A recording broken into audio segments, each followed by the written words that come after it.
polisi, BRIMOB. Saya menjalankan perintah atasan. Tapi saya juga takut, kata dia gitu kan. Tapi karena ketakutan juga, kalau nggak saya menembak, saya ditembak. Kan gitu kan. Versi sebelumnya bahwa baku tembak atau tembak menembak bukan. Iya, versi sebelumnya kan skenario tembak menembak. Nah, apa yang disampaikan Baradae setelah bertemu Abang? Ya apa dan yang disampaikan ya tidak ada tembak menembak, yang Tidak ada ada tembak menembak. yang ada tembak-tembak. Yang ada tembak-tembak yang menembak si Joshua atau dia? Itu masuk ke substansi. Oke. Nah, nanti biar penyidik yang cerita Tapi itu. pasti tidak ada tembak menembak. Tidak ada Berarti tembak satu menembak arah. satu arah, tapi adanya tembak-tembak begitu. Tembak-tembak itu apakah bisa disebut 2 kali tembakan? Bu, namanya tembak dor. Nah, itu tembak-tembak tuh. Ada tembak doang dor. Tembak-tembak itu bisa lebih dari 2. Dor kan gitu. Apalagi kalau brand kan gitu. Oke.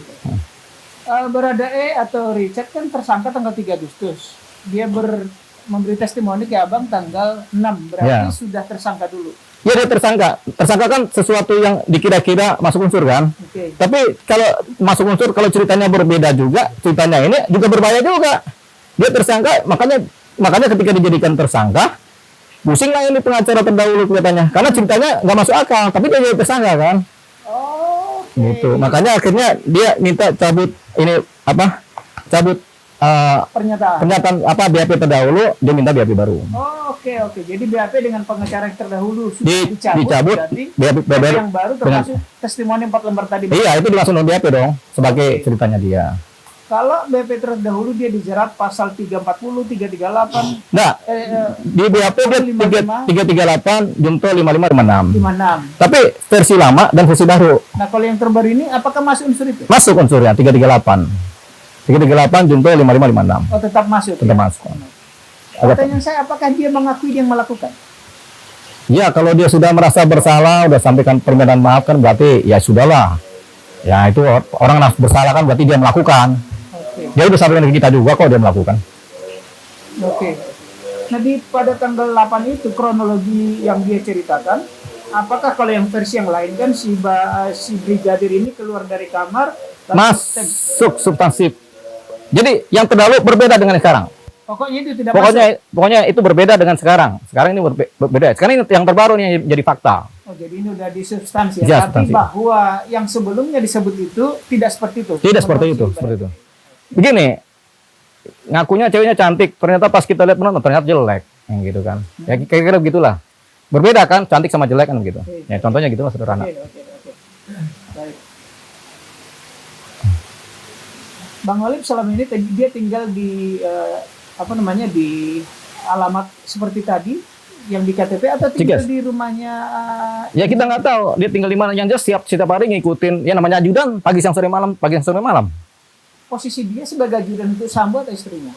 Ya dia driver bebas lah. Kadang kan keluarga ini kan, bisa ke anaknya, bisa ke istrinya, bisa ke sambonya. Oh, jadi posisi dia driver ya? Iya, bukan iya. seperti disebut sebagai Iya, ajudan ya? enggak, kalau menurut cerita dia bebas, kadang driver, kadang pengawal, bebas lah namanya. Oke. Namanya juga ajudan. Saya punya ajudan juga bebas, kadang jadi driver, kadang jadi tukang masak, tuh orang itu. Bebas namanya ajudan. Bang Olip yang sering dipertanyakan orang juga, kok senjatanya canggih betul? Abang mungkin sebut ini materi, tapi perlu diketahui apakah itu senjata dia? Saya nggak ngerti senjata ya. Saya itu bukan orang yang megang pistol, jadi nggak ngerti senjata bagus apa nggak tahu saya. Jadi susah jawabnya itu. Gitu. Oke, baik. Saya kembali ke pertanyaan setelah bertemu Baradae.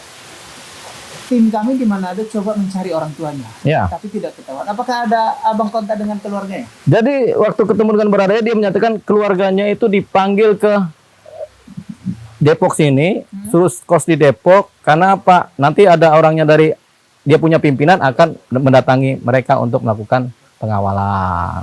Pimpinannya dia, ya Pak, tentunya Pak Sambo. Pak Ferry Sambo. Berarti keluarganya itu didatangkan dari Iya. Manado ke Jakarta? Iya, menurut keterangan dia ya. Ini nggak masuk dalam BAP. Menurut keterangan dia secara tunannya, dia saya tanya ini keluarga di mana? Keluarga tadinya saya taruh di ini karena nanti ada bantuan pengawalan dari bos saya kan gitu kan. Ternyata setelah saya tahu gini, saya buru-buru telepon supaya ganti nomor semua, hilang dia.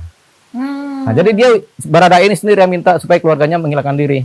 Takut kenapa-napa. Dia berpikirannya sudah hati-hati kan. Akhirnya keluarganya di ini udah nggak ada kabar lagi. Mungkin sudah pulang lagi ke Manado. Tapi memang keluarganya sempat Kemari tapi karena ada nomor undangan. teleponnya diganti semua. Diganti semua. Atas inisiatif Si Richard.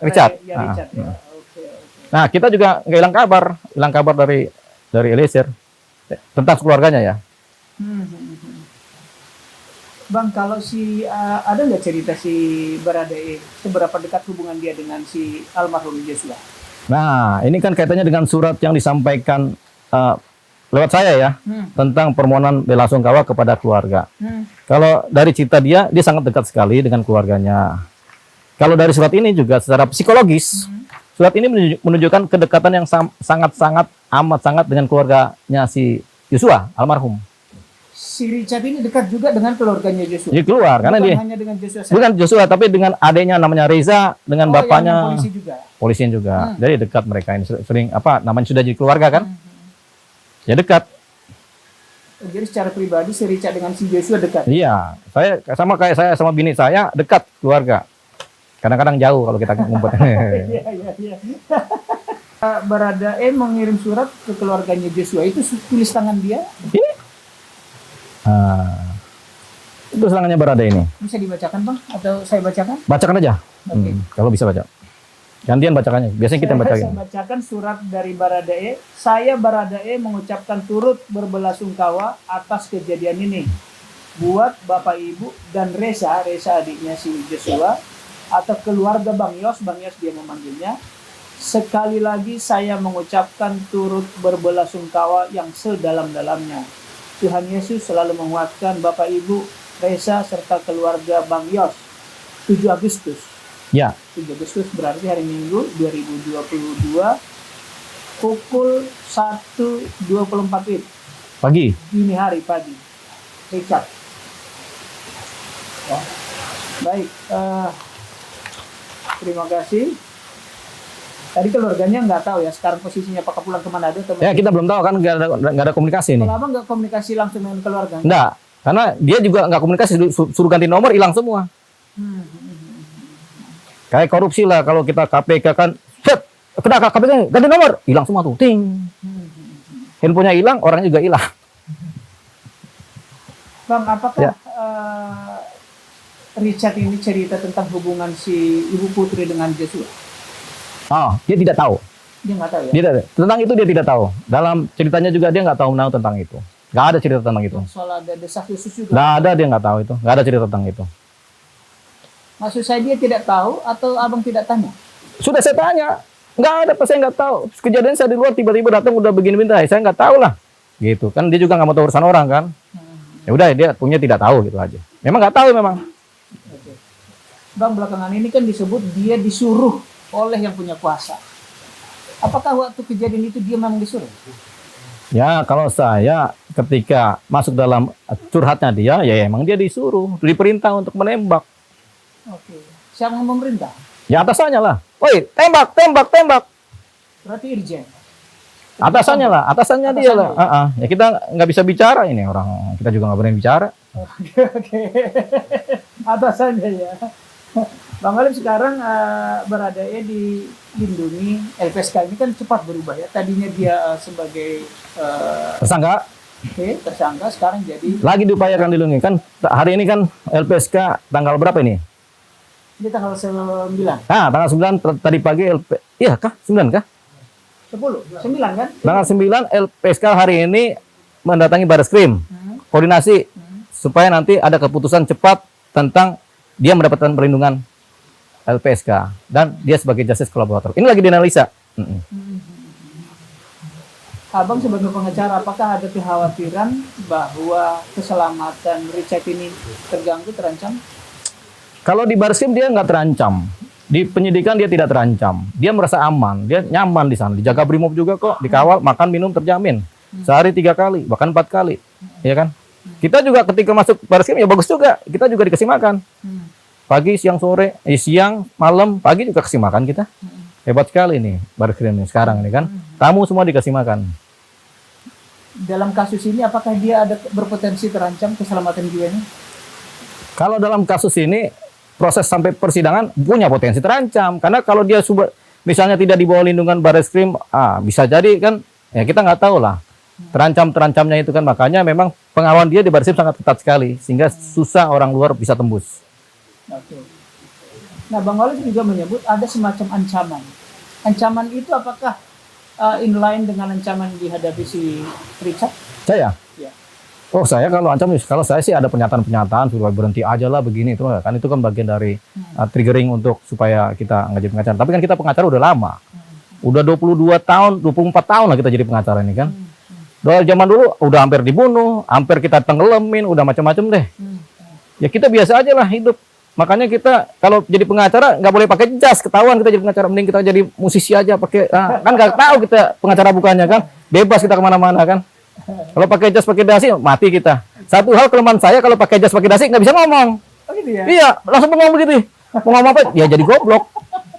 Itu kelemahan saya kalau pakai jas. Makanya kalau orang tanya suruh pakai jas, ya nggak bisa. Tapi kalau jadi pendeta pakai jas kan enak. Wah kan gitu. Tapi kalau kita ya pengacara gini aja lah. Ya kan? Tribuners perlu tahu bahwa Bang Walid ini juga musisi dan vokalis ya. Next time kita ulas soal itu. Ya. Tapi hari ini kita tentang Siap. Barada Bang Walid nanti malam dalam hal ini Ya.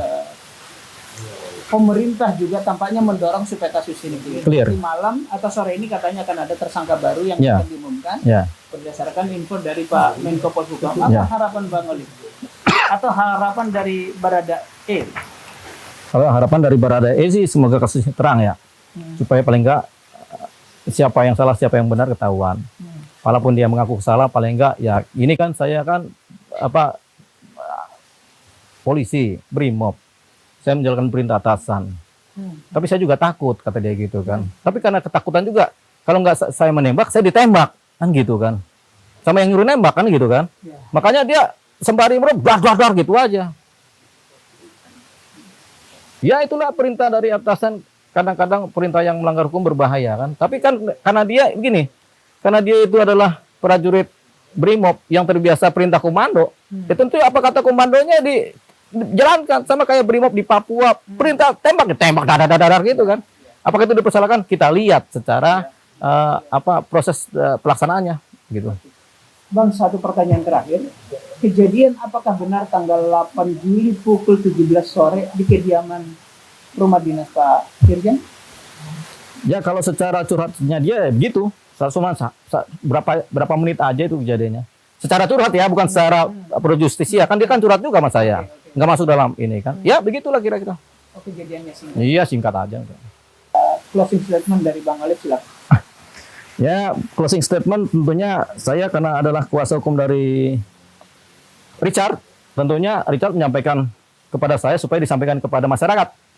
Pertama adalah dia meminta maaf kepada keluarga korban, kepada keluarganya, kepada masyarakat Indonesia. Dia juga minta maaf khususnya kepada BRIMOB, di mana korpsnya adalah BRIMOB. Dia sudah sampaikan minta maaf kepada BRIMOB karena jiwa korsa dia terpanggil, dan dia juga minta maaf kepada negara, kepada institusi Polri dia minta maaf.